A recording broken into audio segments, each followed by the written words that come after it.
12वां भाव एक बहुत ही अप्रत्याशित, रहस्यमयी और गुप्त भाव होता है।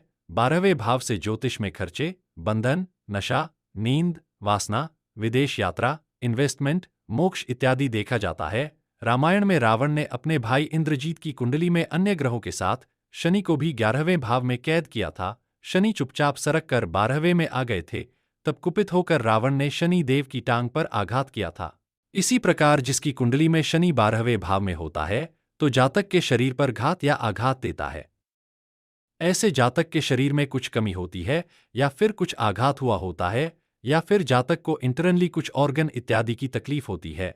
लेकिन इस नुक्स या चोट के बावजूद 12वां शनि जातक से भली भांति काम करवाता रहता है और जातक की वर्किंग में कोई कमी नहीं आती। हैरानी की बात यह है कि इसके बारे में अधिकतर सिर्फ जातक को ही पता होता है और किसी को पता नहीं होता। जातक अपनी तकलीफ किसी को नहीं बताता और उसे खुद झेलता है। शुरुआती जीवन में इनके नज़दीकी रिश्तेदार इनको आवश्यकता से अधिक सलाह देते हैं। घर के शांत माहौल को अशांत करने का प्रयास इनके रिश्तेदार करते रहते हैं। इनके जीवन में पिता का सुख कम ही होता है। करियर वाइज आरंभ में इन्हें बहुत सी रुकावटें आती हैं। इनका अच्छा भला चलता हुआ काम रुक या छूट जाता है। निरंतर एक ही काम करने में या एक ही जगह पर काम करने में इन्हें तकलीफ होती है या रुकावट आती है। यदि जातक इन आरंभिक रुकावटों को धैर्यपूर्वक झेल लें और प्रण करे कि कितनी ही रुकावट आए, मैं रुकूंगा नहीं, तो इनको आने वाले समय में खूब प्राप्तियां होती हैं और ये खूब तरक्की करते हैं। इनकी विदेश यात्रा होने की प्रबल संभावना होती है। इनको अपने खुद के खरीदे हुए घर को छोड़कर कहीं और किसी मोहल्ले, शहर, राज्य या देश में जाकर किराए के घर में लंबे समय के लिए नहीं जाना चाहिए, क्योंकि ऐसा करने पर इनका वो खुद का घर बिकने की कगार पर आ जाएगा जो इन्होंने बनाया था। ये अपनी संतान के प्रति बहुत संवेदनशील होते हैं और अपनी संतान के लिए वो सारे काम करते हैं जिससे संतान का जीवन एक अच्छे मुकाम पर पहुंच जाए। ये अपनी संतान के प्रति चिंतित रहते हैं और उनकी हर एक जिम्मेदारी पूरी करते हैं। इनको अपने खुद की कंपनी बहुत पसंद होती है, यानी सेल्फ टाइम बहुत पसंद होता है। अपना खाली समय खुद के साथ बिताने में इन्हें आनंद आता है। 12वें भाव में शनि वाले जातक को घर में कम और कार्यस्थल में अधिक समय बिताना चाहिए। अच्छी ग्रोथ के लिए इनको ऐसे काम को अपनाना चाहिए जिसमें इनको अधिक से अधिक लोगों से मिलने जुलने का मौका मिलता रहे।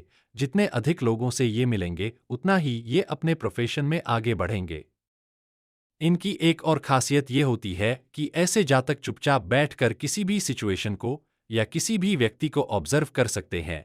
किसी भी घटना की तह तक पहुंचना इनको असीम आनंद देता है और इनके आसपास होने वाली किसी भी घटना की खबर भी इन तक किसी न किसी तरह पहुंच ही जाती है। ये हर अलग इंसान के साथ अलग व्यवहार करते हैं। हंसने वालों के साथ हंसते हैं, गंभीर लोगों के साथ गंभीर रहते हैं। इनका जो भी करीबी ये कहता है कि मैं जातक को अच्छी तरह जानता हूं, तो वो एक बार फिर सोच ले, क्योंकि 12वें शनि वाले का पर्सनल जीवन बहुत रहस्यमयी होता है और ये अपने जीने के तरीके को हर 4-5 साल में बदलते रहते हैं। इनके मित्रों, घरवालों और रिश्तेदारों को भी इनकी पर्सनल लाइफ और सोच के बारे में अधिक ज्ञान नहीं होता।